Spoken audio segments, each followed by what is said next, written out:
Namo Buddhaya. Welcome and welcome back to another video.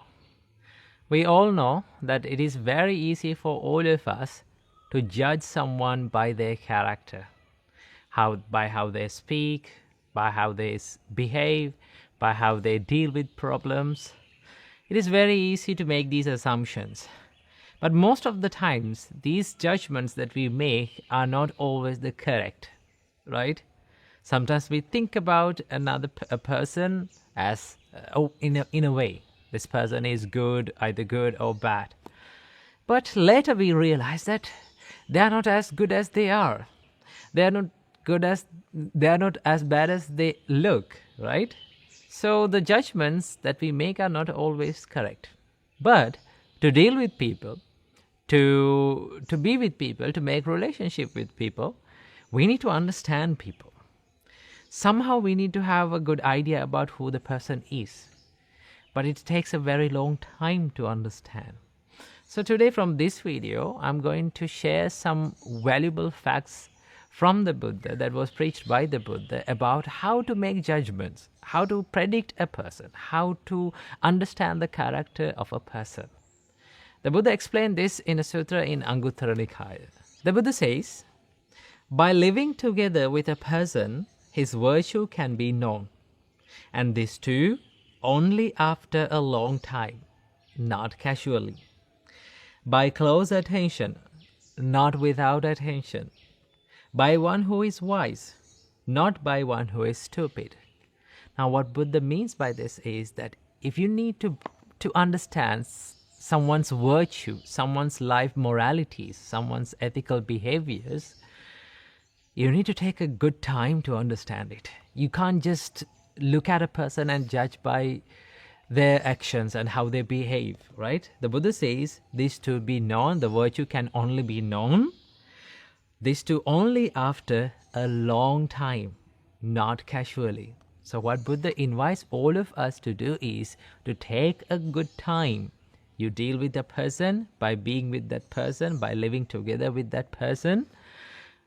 You will gain some idea about their virtue, right? How trustful they are, how they behave. But this too take a long time.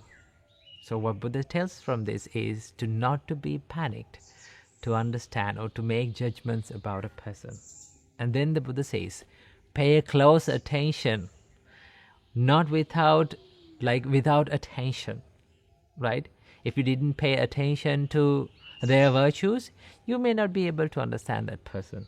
And also the Buddha says, a person can be known, their virtues can be known only by who is wise, not by one who is stupid, right?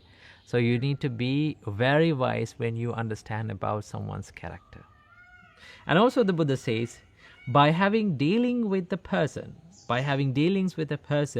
his integrity can be known. And this too only after a long time, not casually, by close attention, not without attention, by one who is wise, not by one who is stupid.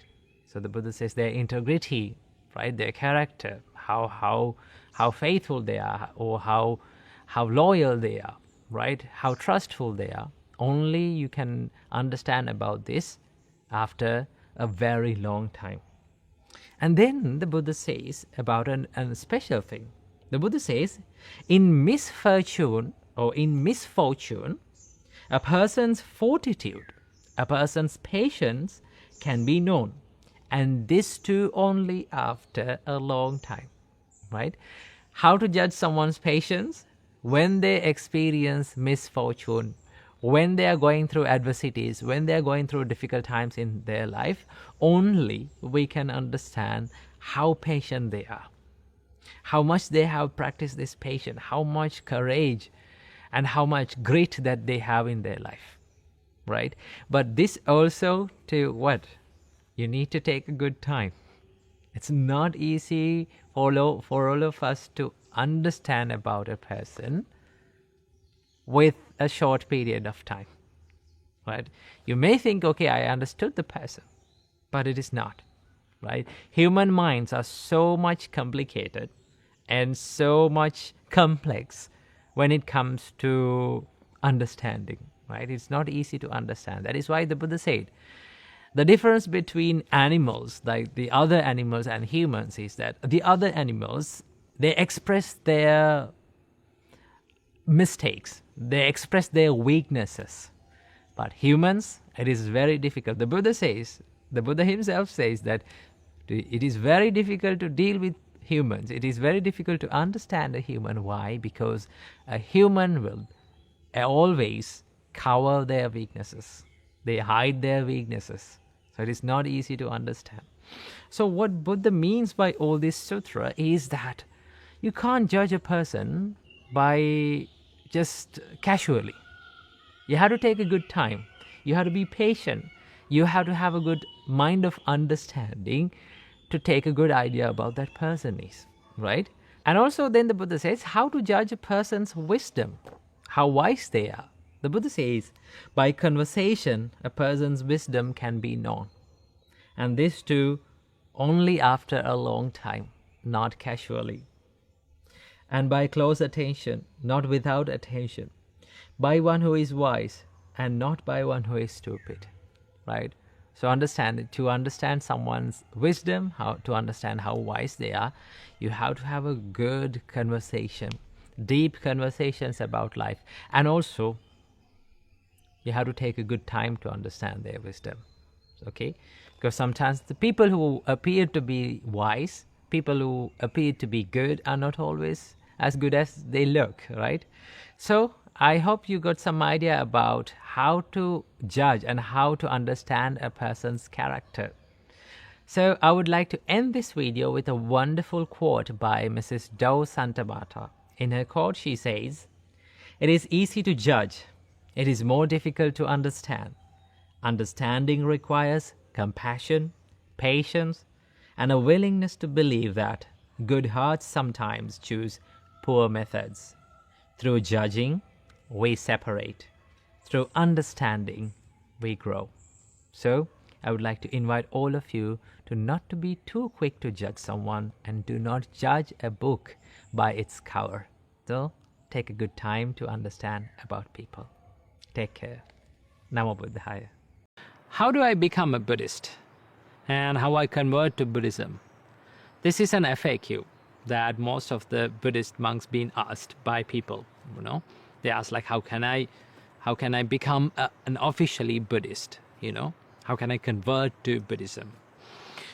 Well, when you ask that question, it is very difficult to give an exact way of converting to Buddhism, like ceremonial way, because in other religions there is this process. There is a ceremonial way of converting to that religion, like baptism, right? But it is in Buddhism, and there is no process or there is no ceremony of baptism, right? But the process, the way that is a process that is very closer to the conversion, that you can say converting to Buddhism, is going for refuge to the triple gems, or going for refuge to the 3 refuges in Buddhism. Now, we've discussed about the 3 refuges in Buddhism in another video. If you like to learn about what 3 jewels and 3 refuges in Buddhism are, you can check out that video as well. So the 3 jewels or 3 refuges in Buddhism is, first one is the Buddha, right? Or the historical Buddha himself. And the second jewel or second refuge in Buddhism is the Dhamma, the Buddha's teachings. And the third refuge is the Sangha, or the monastic community.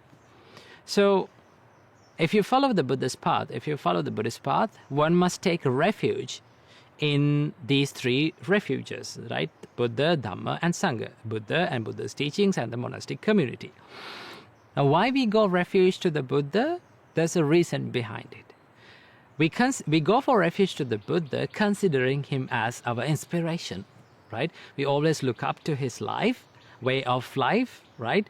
And we adopt those valuable qualities to our life. We try to follow his life, character, right?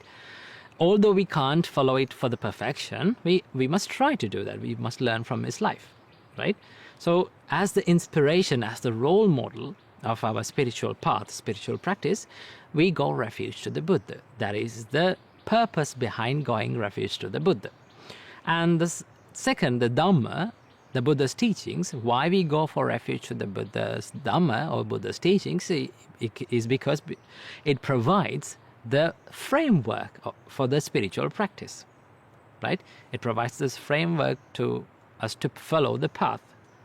Okay, so we must have the confidence to follow that. It doesn't mean that you have to blindly believe it, right? It doesn't mean that you have to have the blind faith. You cannot have any questions, right? In Buddhism, there is no anything that is unquestionable, right? Everything can be questioned, right? You may have doubts, you can have doubts, right? Doubts are always seen as sign of improvements according to Buddhism, because Buddha says that if someone thinks, right? If someone thinks about the reality of life, he may have some questions, right? So that he goes on asking the questions, what is the meaning behind this life, right? What should I know? How should I see this life? So when he asks questions, then he gets the answers, okay? In that way, he must seek something. So in Buddhism, we follow the Buddha's teachings by asking questions and by self-exploration and putting it into practice, not just because merely we believe in it. Okay, that is the purpose of going refuge to the Buddha's teachings. It provides us the spiritual framework. And why we go for refuge to the Sangha or the monastic community is because they provide us the spiritual support, the living spiritual support, right? So to get that spiritual support, we need to have confidence on them. So what we do, we go for refuge to the Sangha, right? So these are the 3 refuges in Buddhism. Now, how to go refuge to the Buddha and Dhamma and Sangha, or these 3 jewels and 3 refuges? There is this traditional way of doing it, that is by chanting it, that Buddhang Saranang Gacchami, Dhammang Saranang Gacchami, Sanghang Saranang Gacchami. We chant it for 3 times. And that is the traditional way of going for refuge.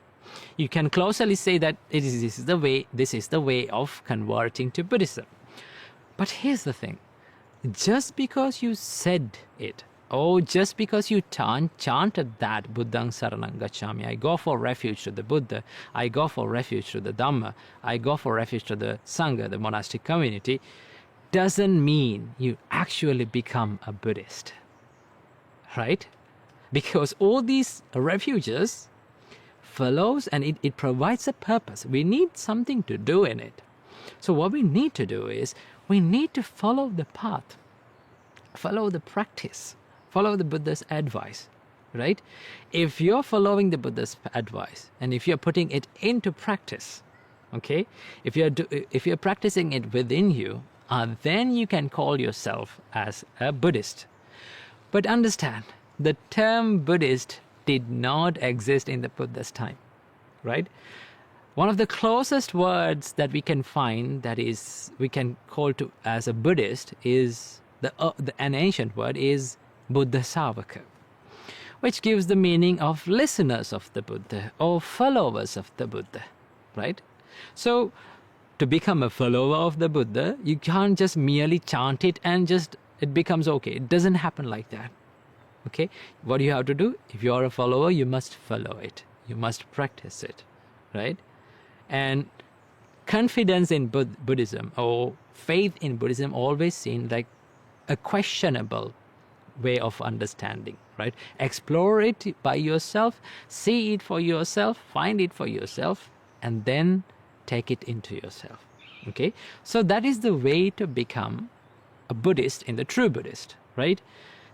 Remember that just because you said that you are a Buddhist, or just because you chanted these lines that I go for refuge to the Buddha, doesn't mean that you truly become a Buddhist. What you have to do is put it into practice. Live in that practice. Okay, so I hope you got some idea about how to become a Buddhist. So in a short answer, there is no conversion or no baptism in Buddhism. What you need to do is follow the Buddha's path. Keep this in your mind. Namo Buddhaya. One of the questions that people ask from me is that they ask, is it easy being a monk? Well, I give them the answer, no, it's not easy, right? So many people think that after becoming a monk, all the problems will disappear like you're floating on a peaceful cloud, Trust me, it doesn't happen, right? Monk's life is difficult, as same as any other life, right? It is not easy because if you look at our life, right, where no matter what the life is, right, no matter what level of life is, there will always be difficulties, problems, challenges. That is the nature of life. That is what the Buddha said to us. The Buddha said that is the first noble truth. What is it? Dukkha. Where there is birth, there is dukkha. There is this unsatisfied nature. There is this suffering. There is this nature of unsatisfaction, dissatisfaction. So you may think, if you're thinking that after becoming a monk, all the problems will disappear. It's not, it doesn't happen, right? But here's the thing. Yes, there is some part of the problems that you face as a householder. After becoming a monk, they will disappear, right? That is made from this lifestyle itself, right? For an example, as a householder, you have to maintain a family life, right? A family. So that part is not there in the monk's life. And as a householder, you have to have these relationships. You have to have your husband or wife, children. As a monk, you don't have them, right? And also, then as a householder, you will get invited to a lot of occasions, parties, weddings, and all the stuff. As monks, we don't go to the weddings and parties, right? So we live in the monastery. So those kind of problems, those kind of things, they will be removed by the lifestyle itself.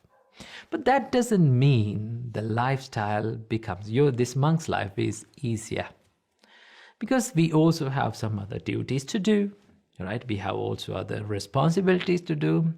After doing all of those things, there are the things that are easier to do actually. At the end of the day, after becoming a monk, what you're really focusing on is your spirituality, your mind. A monk is someone who is totally dedicated to the spiritual practice, his own spiritual practice, and also the spirituality and the spiritual development of the people around him. So when you work on that, right, you will face a lot of difficulties, a lot of challenges, One of the biggest challenges that we face as monks is to discipline our mind. Right? As soon as you become a monk, your mind is not ready to become a monk. Okay? I always say this for people that it takes very few minutes to make a monk physically, like become a monk physically. But it takes a lifelong practice to become a monk within, from the mind. Okay? So we are on the path of making our mind a monk. Okay? So understand that becoming a monk is not easy, okay? Same as any other life. They will have problems. They will have difficulties, right? And also, I would like to say, yes, monk's life is difficult, but monk's life is beautiful. Why do I say difficult? Because there are some difficulties, challenges that you face as any other life. That is one part, okay? And why would I say that monk's life is beautiful is that the lifestyle is made your life to be so much simple. For an example, we don't have much clothes, right? We only have 3 robes to wear. And also we don't have many things that as materials. For an example, we have only 3 robes and we have only 1 alms bowl and also a couple of books that we are using. And all the other utensils that we use in the monastery are they are for the monastery, right? When we leave the monastery, we have to leave them behind and you have to go. The only thing that remains with you that you consider as yours, your materials, is your 3 robes and some couple of books and also your alms bowl. That is the only thing that is remain. So the lifestyle is made to make your life so much simpler, okay? And the practices that we do, the monastic practices that we do, is made to make your life so much simpler and easier. And the precepts that we follow, that was given by the Buddha, the codes that we follow, is made to make the monk's life so much simpler, hassle-free, and more focused into the spirituality. So yes, there is one part of the beautiful part of the monk's life. Okay, that is beautiful. And the other part that I love to enjoy in monk's life is that being a monk, you get the opportunity to meet so many people, right? Being a preaching monk, I get this opportunity. I'm very lucky to have this in my life. I get to meet a lot of people. I get to meet a lot of people, and I get to talk with them, right? I can listen to their ideas. I can listen to their problems. I can share the Buddha's teachings with them and help them. And when I share the Buddha's teachings with them and when they get the help, it gives me a great happiness, right? So that part I love to enjoy, okay? And also another beautiful thing that you find in monk's life is that every single morning when you wake up, you have something wholesome to do, something that is selfless to do, right? When you wake up and when you clean your monastery, when you do the monastic chores, it gives you that idea that yes, you're doing something for yourself as well as the others also. So these are the parts that we enjoy as monks, okay? And also one part, this is not only separated for monks' life, but also anyone can do that. We enjoy by listening and learning the Buddha's teachings, okay? You get a lot of time to learn the Buddha's teachings and observe and analyze the Buddha's teachings and practice the Buddha's teachings. So these are the beautiful parts of the monk's life. So don't think that monk's life is easy and hassle-free and problemless. No, as any other life, we also have problems, but we are working through them, right? We are practicing our mind to make our mind strong enough to face these problems, face these challenges through the Buddha's teachings. So I hope you got some idea about monk's life. So I wish you, may you be happy and may you be healthy. Namo Buddhaya. Namo Buddhaya. Welcome and welcome back to another video. From today's video, we're going to talk about wisdom, how to understand it, and what helps all of us to develop this wisdom. Now, what is the common idea about wisdom in the world? There's this common misunderstanding about wisdom, that is, they say that people who know more and they're wise, right? To be wise, you have to know more. In one sense, it is correct, but it is not always correct, right? The people who know more are not always wise, right? And also, even though you learn more and more, it doesn't mean you become a wise person, right? There's a nice saying about wisdom that says, intelligence or knowledge is to understand that tomato is a fruit, and wisdom is to not to put it in a fruit salad, right? So understand that yes, knowledge is a power, right? Knowledge is a superpower that gives all of us a good experience about this world and good understanding about this world. But if we did not develop the wisdom, right? If we did not understand what wisdom is, then we may not be able to be wise, right? So what is wisdom? Wisdom can be understood as this. Wisdom is the ability to understand what is good and what is bad. Wisdom is the ability to understand what brings happiness to yourself and to the others, and to implement those things that you can do, right? And also, the Buddha explains about the wisdom as follows. The Buddha says, and what is the power of wisdom? Here, a noble disciple is wise. He possesses the wisdom that discerns arising and passing away, which is noble and penetrative and leads to the complete destruction of suffering. This is called the power of wisdom. Now, according to the Buddha, the wisdom is to understand the reality of life. That means the impermanence of life, right? The Buddha says that the inherent nature of life is that it is subjected to arising and passing away. and arising and passing away. This is the common phenomena of impermanence, right? So if someone can understand and if someone can realize this true nature, and that person is wise. That is the Buddha's explanation about wisdom. Because Buddha always focuses on understanding the reality of life. Okay?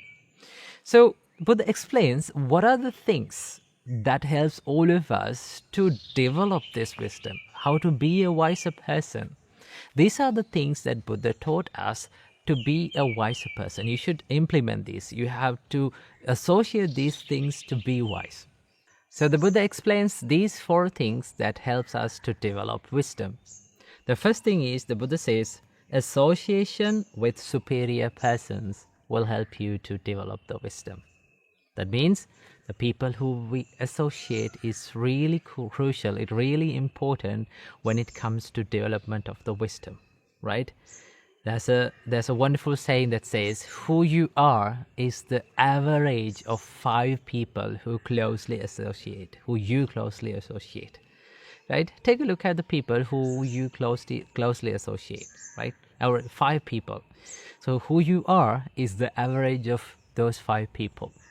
So association is really, really important when it comes to development in life, development in spiritual life and also material life, both, right? So that is why you need to hang out with people, to stay with people who can inspire you, who can motivate you, who can guide you to a correct path, right? So that is why the Buddha says, associate with a person who is superior to you in wisdom, right? In spiritual practice, if you're following the spiritual practice, you have to associate with someone who is superior to you, right?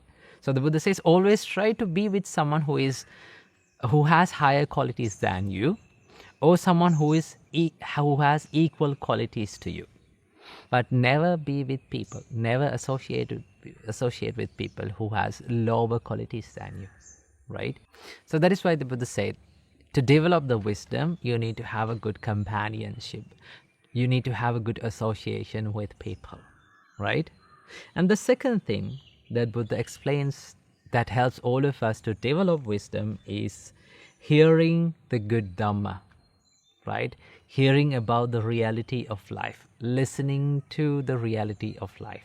When it comes to a spiritual practice, when it comes to Buddhism, the Buddha says that you need to listen to the Buddha's teachings. You need to learn the Buddha's teachings and wisely reflect on it, right? When you do that, the wisdom develops, right? The Buddha says proper attention. Next thing is the proper attention. You have to listen to the Dhamma, and also you have to have proper attention when listening and also while practicing. So as the final thing, the Buddha explains, practice in accordance with the Dhamma will help you to develop the wisdom, right? That means when it comes to Buddhist practice, you need to follow the Buddha's path, follow the guidance of the Buddha and practice it. And then you can develop the wisdom in Buddhist practice. So these are the 4 things that helps all of us to develop the wisdom. The first thing is association with superior people, proper people, and good people. Second thing is hearing the good Dhamma, listening to the Buddha's teachings, and proper attention to the Buddha's teachings. And then finally, practice in according to the Buddha's teachings. These are the 4 things that will help us to develop the wisdom in Buddhist path. So I hope you got some idea about wisdom today. So I wish may all of you be happy, healthy, and may all of you be able to be wise in this very life. Namo Buddhaya. The Buddha once said, he who sits alone, lies down alone, walks alone, in diligent practice, and alone tames himself, should find delight in living in the forest. Living alone, being alone, can be scary for many people these days. Oftenly our society portrays a successful life, a happier life, a good life, as a life where it is surrounded by people, surrounded by things.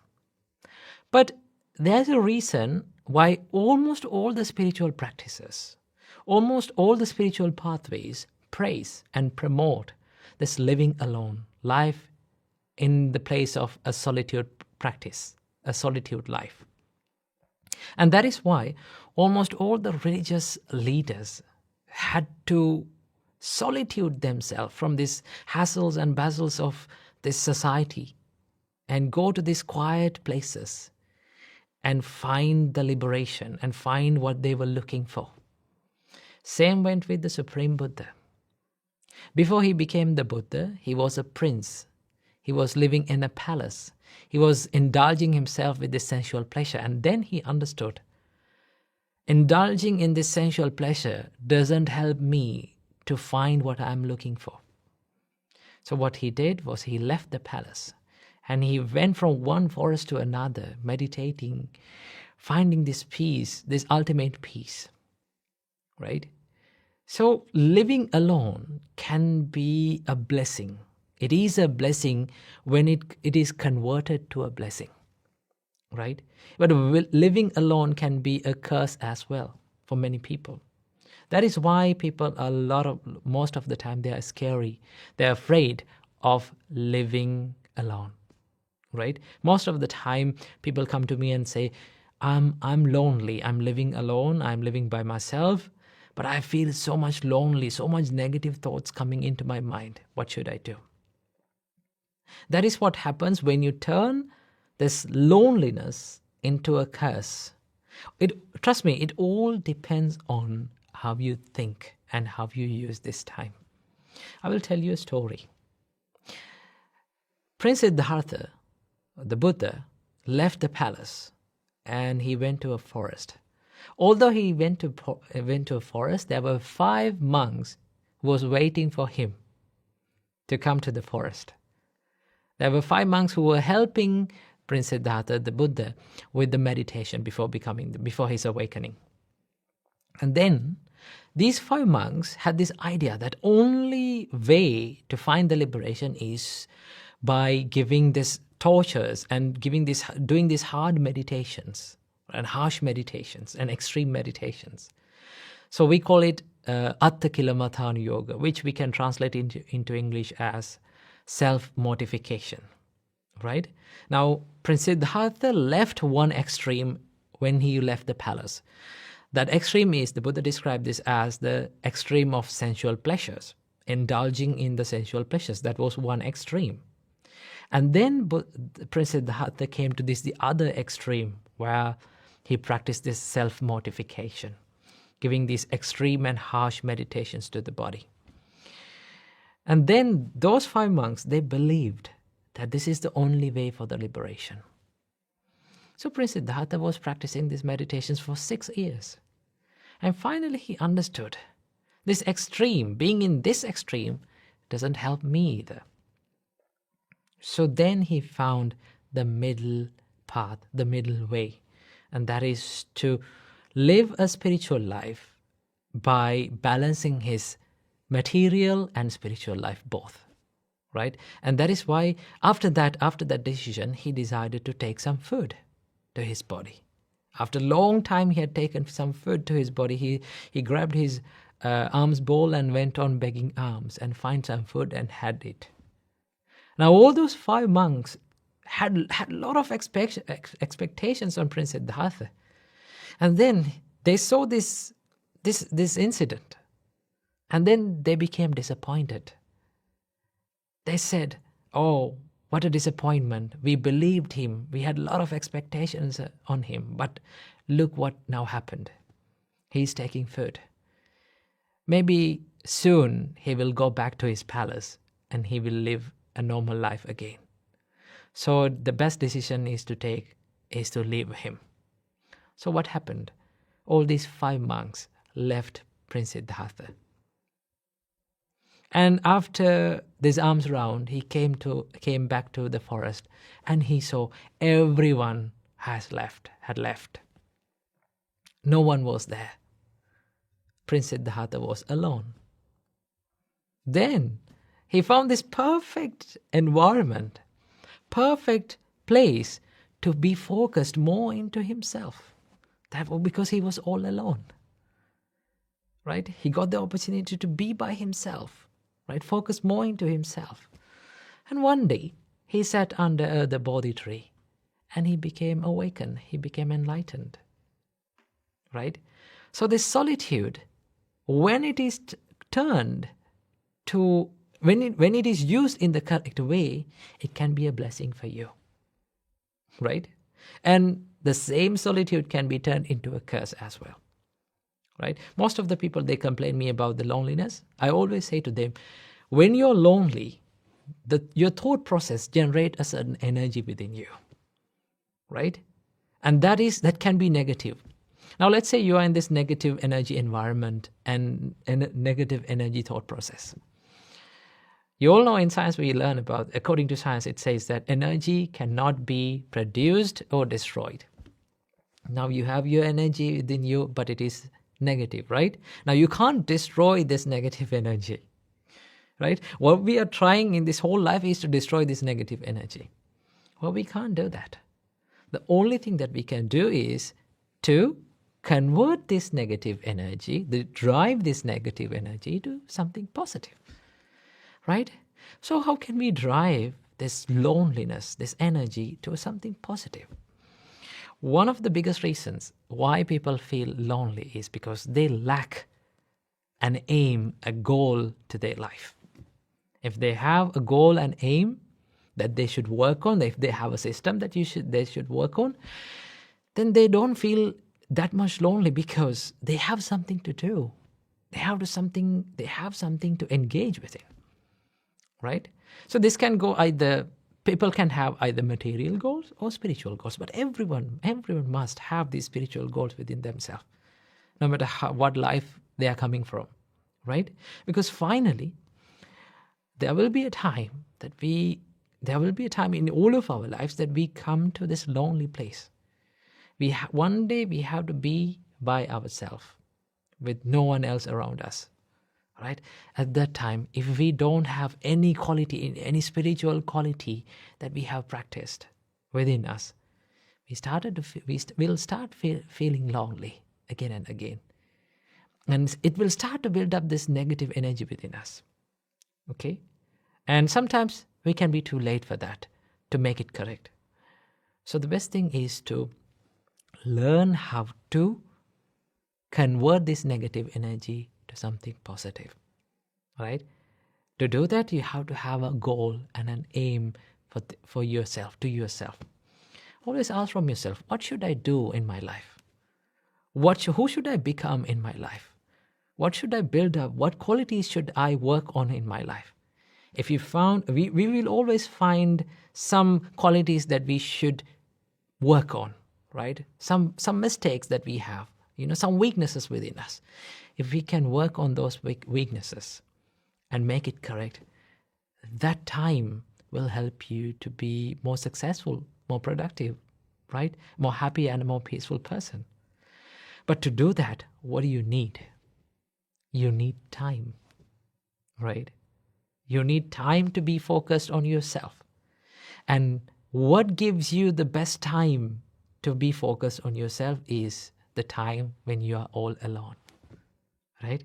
And that is why I always say for people, have a time during the day only for yourself, a separate time. Probably people call it me time. Okay, that's a good thing. Having a me time for yourself during the day is essential. Okay, so I would say as a practical thing, apply it to your life. That is to have a separate, at least 15 minutes. It's okay. No matter how much you spend the time, but if it is for yourself, that is helpful, right? At least spend a 15 minutes of time, right? Sitting down, being by yourself, all alone, right? Not with your mobile phones, not with your Netflix account, not with your movies or anything. Just be by yourself, right? And then learn how to be with your own thoughts, right? Then only we can be more focused to ourselves, right? So I hope you got some idea about how to convert this loneliness into the solitude. So apply this little practice to your life and enjoy the solitude in your life. Namo Buddhaya. Namo Buddhaya. The other day when I was doing a speech, there came a question from the audience. The question said, no matter how much I planned the new year, I failed to achieve these goals at the end. What is the reason? And turns out this is a problem for many people, right? We all plan the new year, we all plan in the beginning, but we fail at the end. What is the problem? The reason for this problem is we are trying to do more. But in reality, what makes your dreams come true, what helps you to achieve the goals in your life is not by doing more. It is by doing less. But it is a little bit contradictory to the society, the idea of the society, no? Because the society will say to you that do more and then you will achieve more. But in reality, to achieve more, you should not do more. You have to do less. Now, what do I mean by doing less? Doing less means doing something that is important. Removing all the unnecessary, unimportant things in your life and doing what is important. Giving the priority to what is important, what matters the most, right? And also, if you give this priority to what is important to you, right? If you ask the question, what is important to me in my life? What should I build up? What qualities should I build up in my life to make my life a success?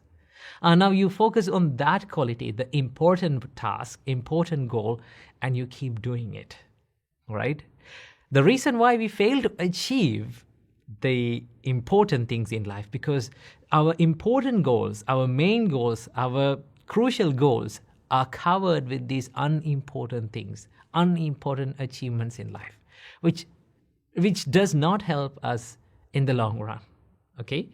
And also there's another problem, and that is we have lots of expectations. That means too much expectations. It is okay to have expectations, right? It is okay to have dreams, it is okay to have goals, but it is not okay to have too much expectations. Why? Because sometimes when we have too much expectations, our expectations and our reality have a big gap. It has a big gap, right? So when we fail to achieve these expectations, what happens to our mind is we become discouraged because we are not getting what we expected. And then what happens? We suffer. We hate ourselves. We blame ourselves. The more we blame, the more we hate ourselves, the less we try to achieve things, because we label ourselves, okay, I can't do these things. I'm not someone who is courageous. I'm not someone who is brave to do these things, right? No matter how much I try, I fail. That is the nature of mine. The more you label that, the more you give that name to yourself. I am a failure. I can't do these things. What happens? The more you can't do those things, right? So the most important thing is to have moderate expectations. It is not to have, I'm not saying that you should not have expectations. Yes, you should have, right? And also you should not have too much expectations, right? You have to find that sweet spot. You have to have that moderate expectations. I will do my best. This is one advice that was given to me when I started preaching and giving speeches. One of my brother elder monks, he said to me, when you step into the stage, don't think that you're going to ace the speech and you're going to earn a standing ovation from the audience. Don't think that. Don't think about it. And also, don't walk into the stage without lack of confidence, right?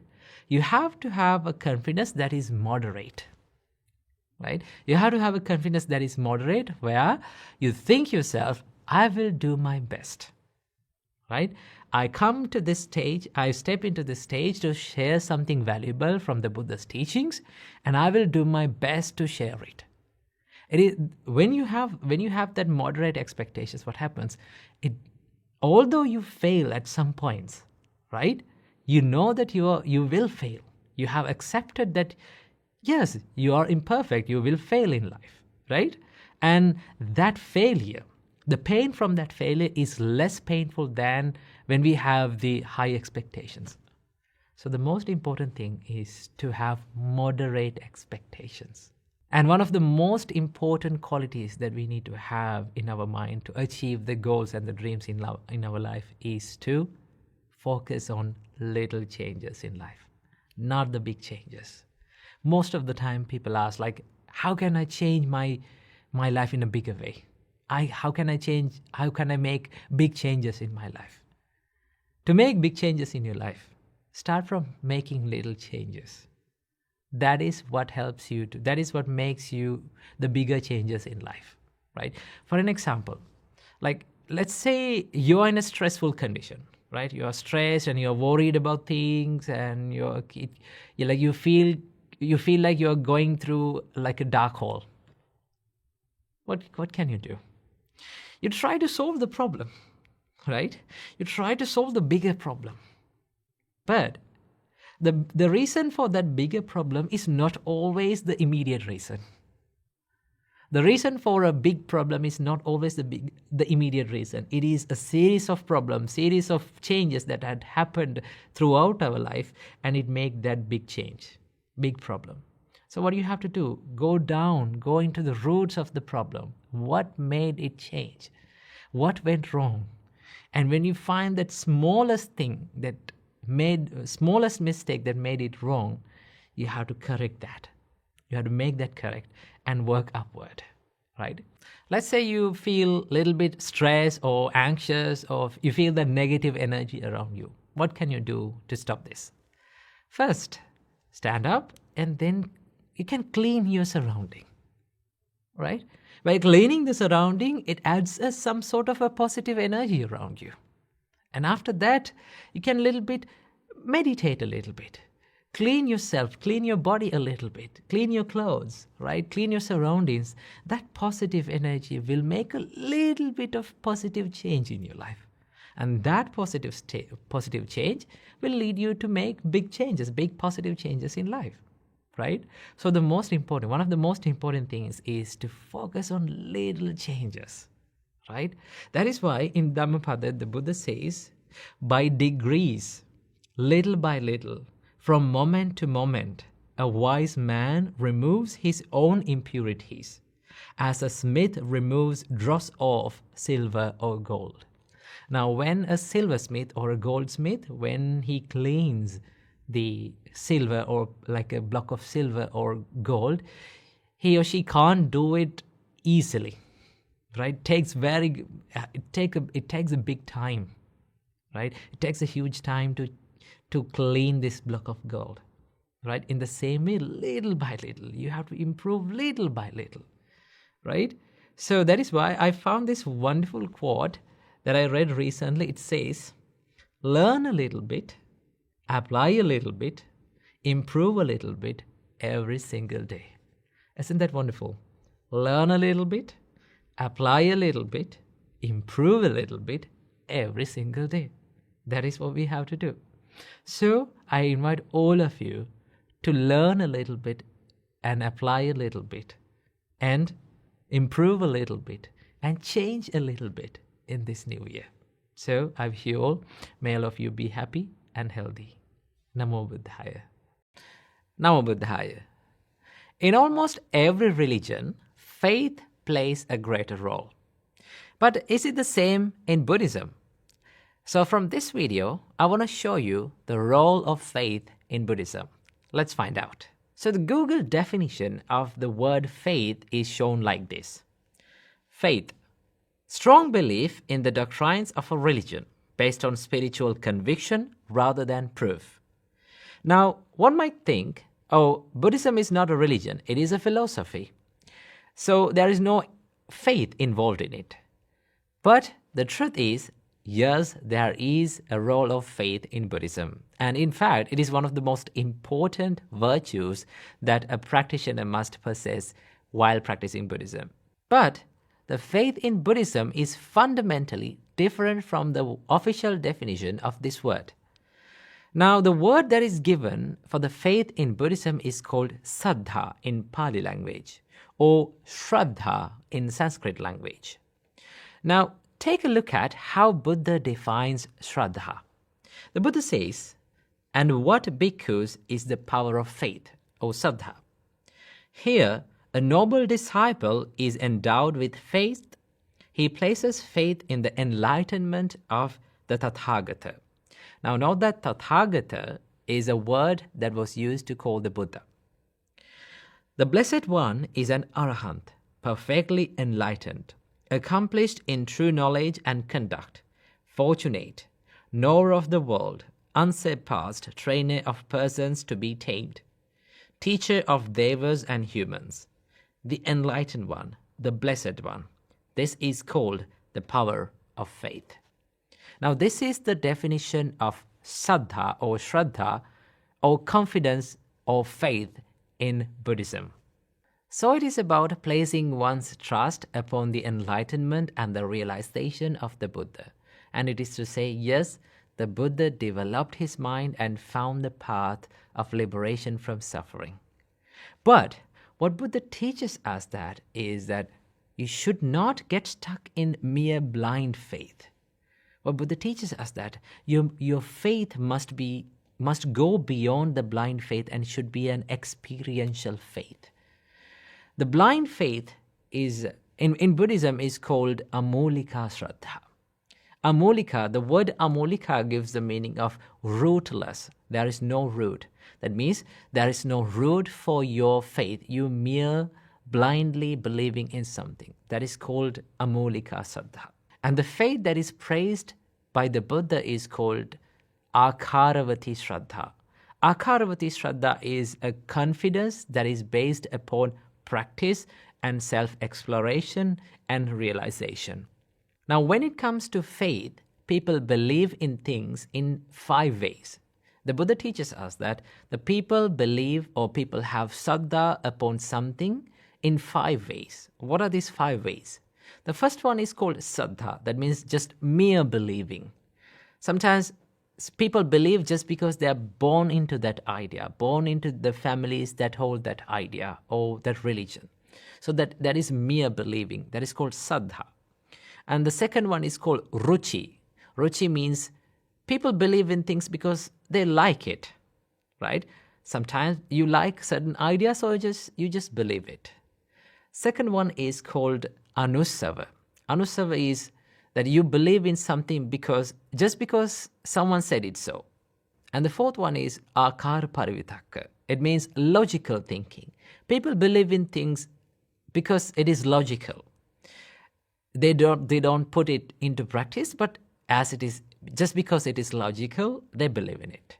And also the fifth one is called dittini jhanakanti. People believe in things or ideas because those ideas correlate with their point of views, their personal views.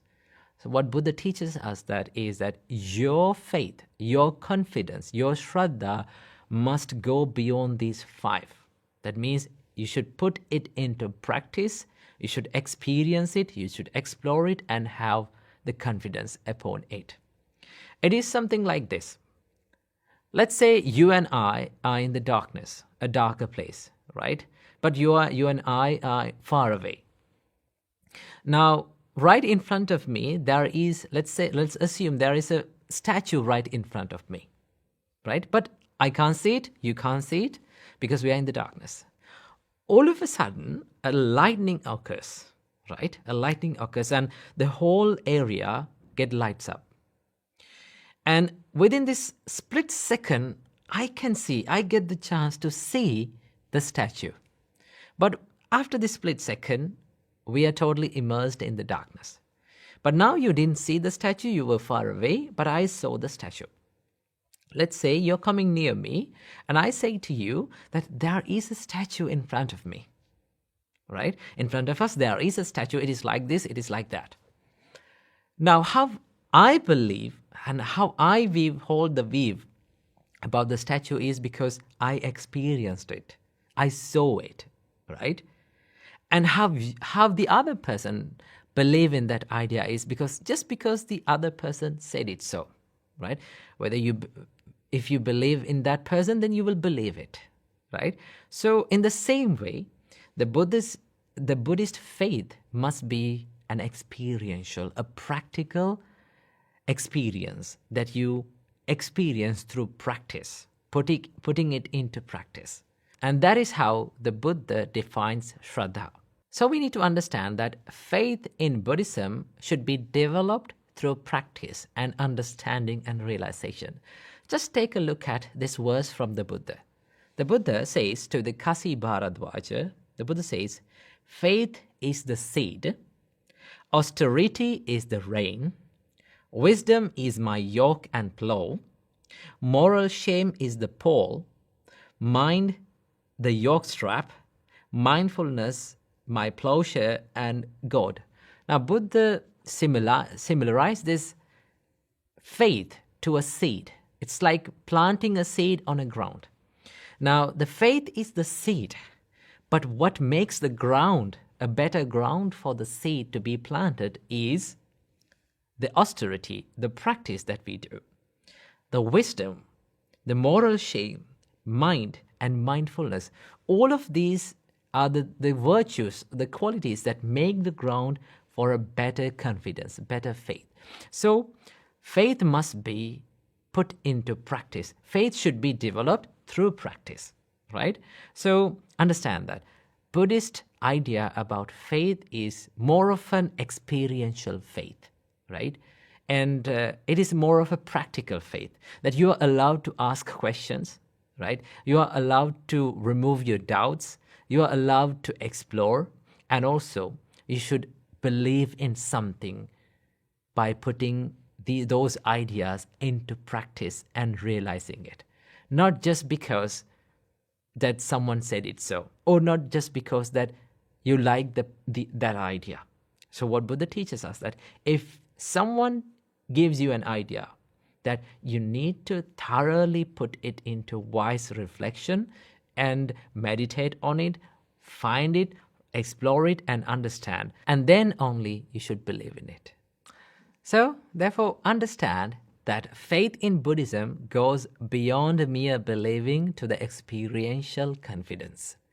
So, I hope you got some light on the topic of faith in Buddhism.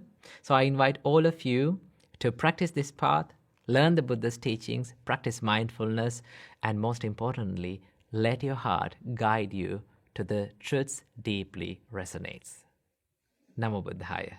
Namo Buddhaya. Welcome and welcome back to another video. From today's video, we're going to answer one of the most frequently asked questions in Buddhism. Can we change our karma? Or can we change our past karma? Can we do anything about it? Now, to understand about this, first we need to understand what karma is. Now, in almost all the Indian religions, there are a lot of teachings about karma. Karma is a bigger teaching in almost all the Indian religions. In Hinduism, in Jainism, in Buddhism, there are a lot of teachings about karma. But the Buddhist approach of karma, or the Buddhist way of definition of karma, is slightly different than the other Indian religions, right? So this is how Buddha defined the karma. The Buddha says, Chetanahang bhikkhave kamang vadami. Monks, I say, intention is the karma. So when it comes to these statements from the Buddha means is that karma, the action, is more of a mind-related thing. That is why the Buddha says intention is karma. So intentions are generated in our mind. So what Buddha saw is that it is not just the action, it is the intention behind the action what defines the karma. So this is the Buddhist definition of karma. Now we'll come to the question. What is it? Can we change the karma? Right? Now, first of all, we need to correct the question and then answer it. Why? Because karma, what people mean by asking, can we change karma, is that can I change what I have done in the past, and can I change the consequences of those karma? Okay. So first we need to understand that karma, or this intention, is generated right now, right here. right? The karma is not something that is past. Karma is something that you do right now, this present moment, right? So this present moment, the karma can be changed. Why? Because it is always your choice. The choice is a karma. Your choice is totally under your control. Some people think that, okay, our choices and our experiences are not totally under our control. The choices that we make are predetermined, or due to the past karma, we make choices right now. But Buddha did not agree to this idea. What Buddha says is, yes, your life is affected by the past karma, but it is not the only thing that your life is affected, but you can change your karma by making good choices, by taking the right action. That is why Buddha praised a lot about the taking right action. So understand that karma happens right now, and that means the karma is totally under your control. But what people ask is that, can I change the karma? No. First you need to correct the question, can we change the consequences of our karma? Which means vipaka. Now, with the package of karma, there comes another word which is not much famous, and that is vipaka. Vipaka means the consequences of karma. So basically, what karma is, the cause and effect phenomena. That means we make causes for something and there will be an effect because of that cause. We do some actions and then we get consequences of those actions. So this is the basic understanding of karma. So can we change vipaka? It is not totally under our control. We don't know what we have done in the past. So the only thing that we can do is just to go through those experiences. Now, it is also important to remember that our life is not totally dependent on karma. Karma is only one thing that our life is affected. Okay? So let's say you're going through a consequence of your past karma. So can you do anything about that? You can't do it, because only thing that you can do is you have to face that experience. But you can change how you react to that experience, right? Whether it is good or bad, you can take right action, right choice, right now, right here, to face that in a good way. So if we take the right action and right choice right here, then we can stop the karma repeating again and again. Right? Let's say you're going through a bad experience due to a past karma, and if you react the same way, right? If you fall down, if you become angry, if you spread hate because of that pain and suffering, then you create some more suffering karma to go through some bad experiences in the future. But if you take right action and if you become wise and patient and mindful, then you can stop the karma from repeating. So in that way, you take control of your choices. So understand, basically, there is very few space for us to take control of what we have done in the past and the consequences of them, but we totally have the control that we make the choice right now, right here. So keep this beautiful advice from the Buddha in your heart and be happy. Namo Buddhaya.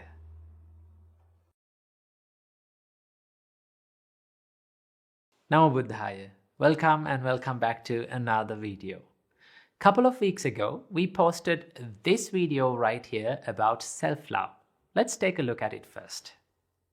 Remember, the more you love yourself, the more selfless you become. Do not confuse self-love with selfishness. Namo Buddhaya. So, a lot of you have been asking in the comment section, what is the difference between self-love and selfishness? So from today's video, we're going to be discussing about how to differentiate the self-love from selfishness. Now, to understand about this, first we need to understand what is selfishness. Now, selfishness always born from the unsatisfied nature of our mind. That means we are not satisfied with we are not satisfied with ourselves, and we are not satisfied with other people. So what happens? We try to fill this unsatisfaction, fill this gap in our mind to satisfy ourselves. So what we do? We make expectations towards ourselves and towards others. And when the people around us and even ourselves are not meeting these expectations of even ourselves, what happens to us? We try to pursue and we try to chase behind these expectations and filling these expectations even more and more. And these things, these chasings, go beyond the limits. So what happens? A person becomes more selfish, only thinking about his own happiness, his own pleasure, and his own advantage. He doesn't start to think about the other people's happiness. So this is selfishness.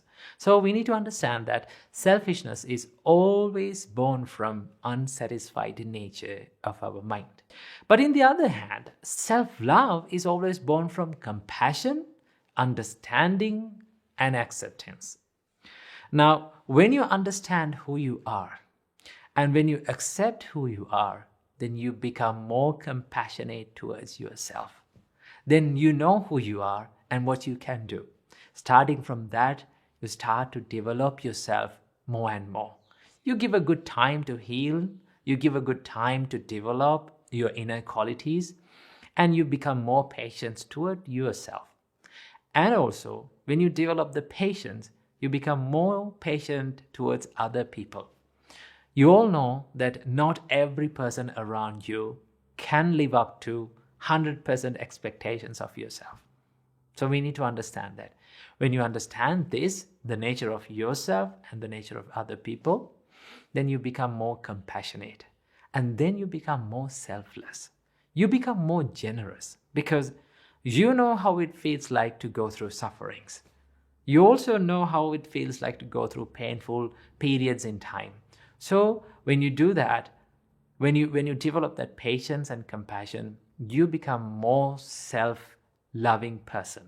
Okay, so that is why we need to understand that self-love is always born from compassion, understanding, and acceptance. We don't deny who we are. We don't try to reject who we are. We become more understanding and more accepting towards ourselves. When we become more accepting towards ourselves, we become more content with who we are and become happy with who we are. And one of the greatest qualities that we develop through this is the gratitude. We become thankful for what we have in our life. We don't say that, oh, everyone needs to fulfill my expectations and I'm not going to commit anything for you. You need to fulfill all of my expectations.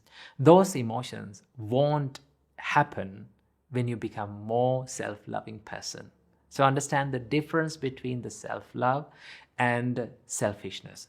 The Buddha said, if you love yourself, you have to guard your mind from evil things, evil thoughts like jealousy, hatred, aversion, and envy. When you guard your mind from these unwholesome thoughts, you protect yourself. And that is self-love. When you protect yourself, you protect others as well. So keep this little beautiful advice from the Buddha in your mind and be happy. Namo Buddhaya.